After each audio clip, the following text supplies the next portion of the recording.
Son tiempos de pensamiento único, de grandes cadenas de noticias que monopolizan la verdad, de nubarrones grises que cubren nuestro sueño. Pero también son tiempos para el encuentro, la esperanza y los rincones para otras miradas y otras voces en Palabra de nuestro corazón. ¿Quién dijo que todo está prohibido? Yo vengo a ofrecer mi corazón.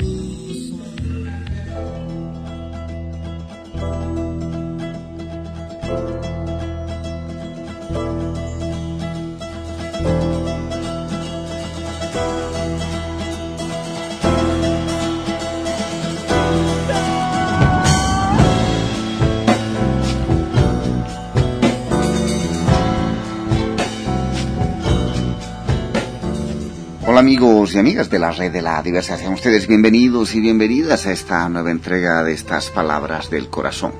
Espacio para conversar sobre distintos temas, para profundizar sobre ellos, pero no compartir verdades únicas, sino una voz más entre muchas otras, como solemos decir siempre en este tu espacio.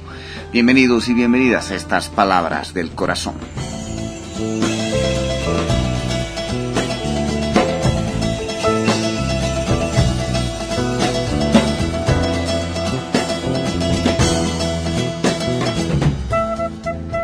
En el programa de hoy vamos a cerrar el segundo capítulo del texto Procesos Educativos para la Crianza de lo Comunitario, Experiencias de la Red de la Diversidad, cuaderno de conversaciones número 3, una publicación del año 2016 que habla de la estrategia educativa de la Red de la Diversidad justamente.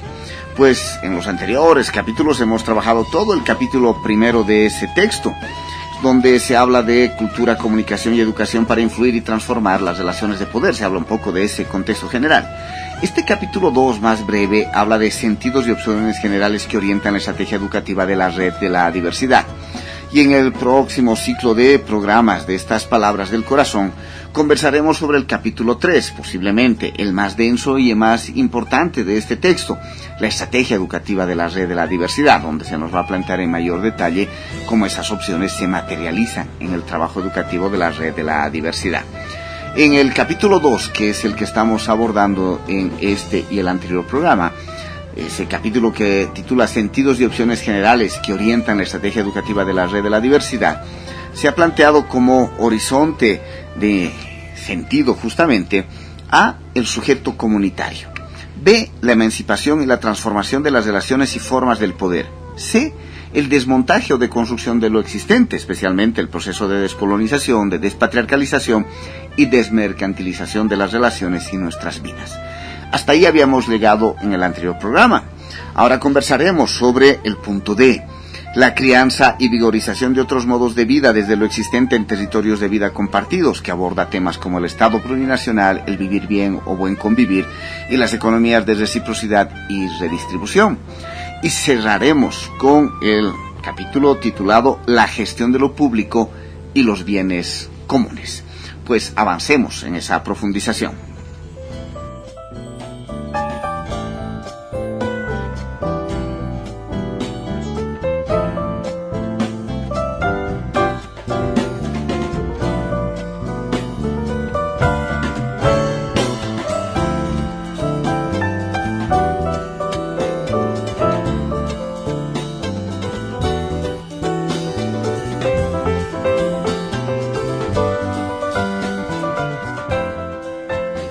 Punto D de estos sentidos y opciones generales que orientan la estrategia educativa de la Red de la Diversidad.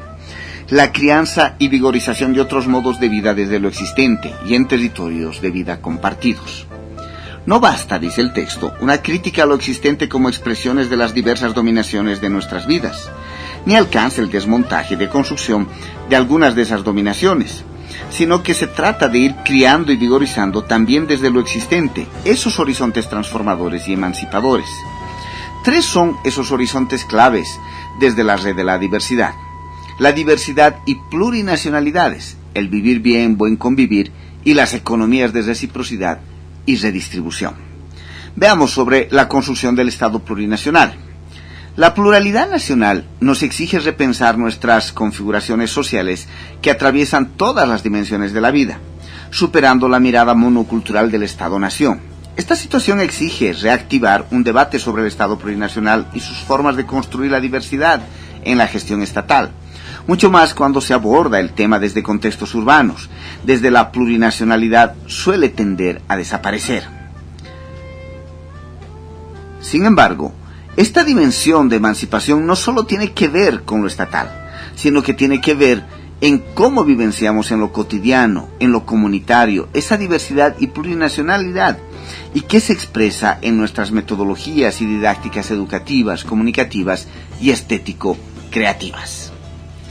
El vivir bien o buen convivir, como horizonte de sentido que nos permite demarcar las transiciones hacia otro modo de vida y de proyecto civilizatorio que nos encamine para ir saliendo del desarrollo moderno hegemónico, el capitalismo y del modelo primario exportador asentado en las lógicas extractivistas y del rentismo.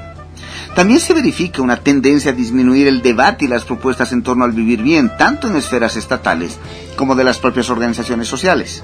Aún más cuando se habla desde contextos urbanos, ya que el referencial sobre el vivir bien tiende a concentrarse en lo indígena y reducir esto a lo rural, sin tomar en cuenta que la mayoría de la población indígena hoy vive en las ciudades.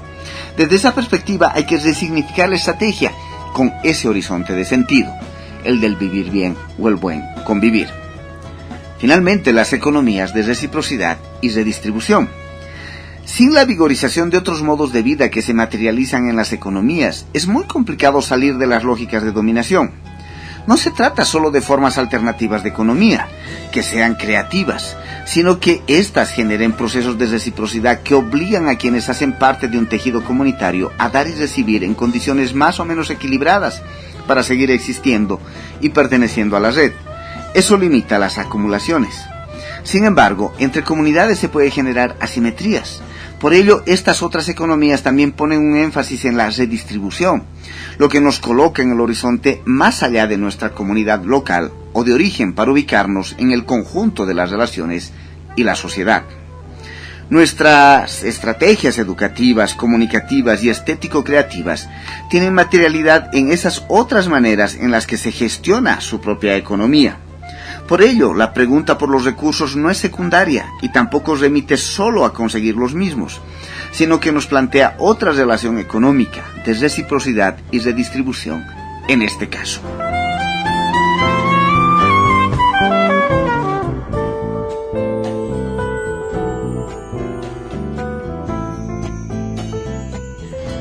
Y cerremos este capítulo segundo del libro Procesos Educativos para la Crianza de lo Comunitario, Experiencias de la Red de la Diversidad, cuaderno de conversaciones número 3, publicado el año 2016. Este capítulo segundo que titula Sentidos y opciones generales que orientan la estrategia educativa y que nos ha llevado por un recorrido sobre el sujeto comunitario, la emancipación y la transformación de las relaciones y formas del poder, el desmontaje o deconstrucción de lo existente, especialmente los procesos de descolonización, despatriarcalización y desmercantilización, la crianza y vigorización de otros modos de vida desde lo existente y en territorios de vida compartidos, especialmente el Estado plurinacional, el vivir bien o buen convivir y las economías de reciprocidad y redistribución. Cerremos con el punto E, la transición transformadora y emancipadora, la gestión de lo público y los bienes comunes. Dice el texto: el proceso político exige un replanteamiento en la manera en que se establece la relación entre Estado y sociedad-comunidad. Se trata de vigorizar la gestión de lo público y los bienes comunes desde lo comunitario, a través de iniciativas propias, la presencia efectiva en redes de coordinación y el fortalecimiento de movimientos urbanos, culturales y juveniles, así como a través del fortalecimiento de nuestra presencia corresponsable y participativa entre instancias del Estado y la llamada sociedad civil, o el tejido comunitario con propuestas, capacidad de gestión y movilización y control social. Lo público ha terminado siendo monopolio de gestión estatal, a quien confiamos el campo de lo compartido. Y en muchos casos, los estados transfieren esas responsabilidades a manos privadas. Si lo público es el campo de lo compartido, se trata de que el Estado cumpla sus obligaciones, pero lo haga corresponsablemente con la gestión comunitaria de los bienes comunes y de eso compartido.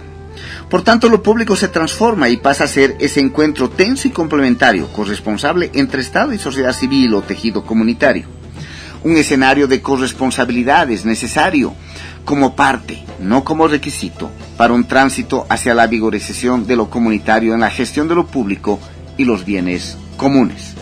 Por tanto, no hay gestión comunitaria de lo público y los bienes comunes sin soberanía del sujeto comunitario y popular. Soberanía no significa soledad o independencia radical, sino interrelación necesaria, complementaria y recíproca, pero con capacidad de decisión propia en condiciones equilibradas. La soberanía se ejerce desde temas como los recursos, entre comillas, energéticos, hasta el propio cuerpo, desde los saberes y conocimientos hasta el uso de las calles, desde los contenidos de una obra artística hasta la gestión territorial de un programa de cultura viva comunitaria, desde lo que se consume hasta la manera en que se quiere intercambiar bienes y servicios. Este proceso exige la reterritorialización del país en la perspectiva del debate entre autonomías y la construcción de consensos para las convivencias. Es importante retejer el debate sobre los acuerdos de convivencia entre esos territorios autónomos, la necesidad de relaciones de reciprocidad y de acuerdos sobre los lineamientos generales, dice el texto para cerrar este capítulo.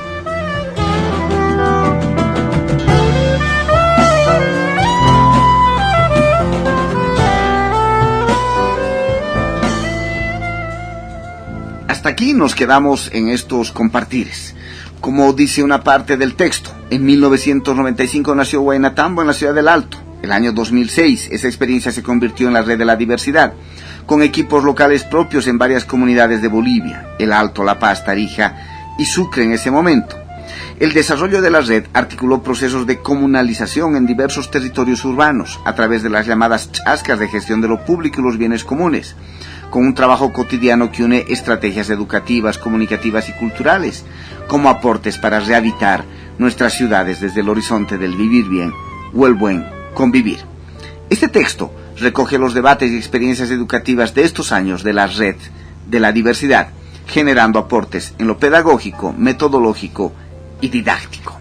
Pues sobre ello vamos a seguir compartiendo en una otra serie de estas palabras del corazón, en el que compartiremos ya el capítulo 3, la estrategia educativa propiamente dicha de la red de la diversidad.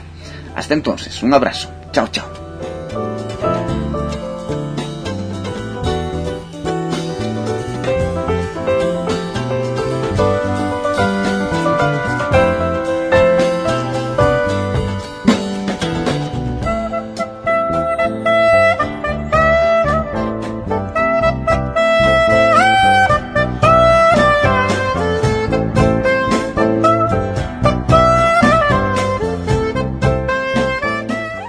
Son tiempos de pensamiento único, de grandes cadenas de noticias que monopolizan la verdad, de nubarrones grises que cubren nuestro sueño. Pero también son tiempos para el encuentro, la esperanza y los rincones para otras miradas y otras voces en Palabra de nuestro corazón. ¿Quién dijo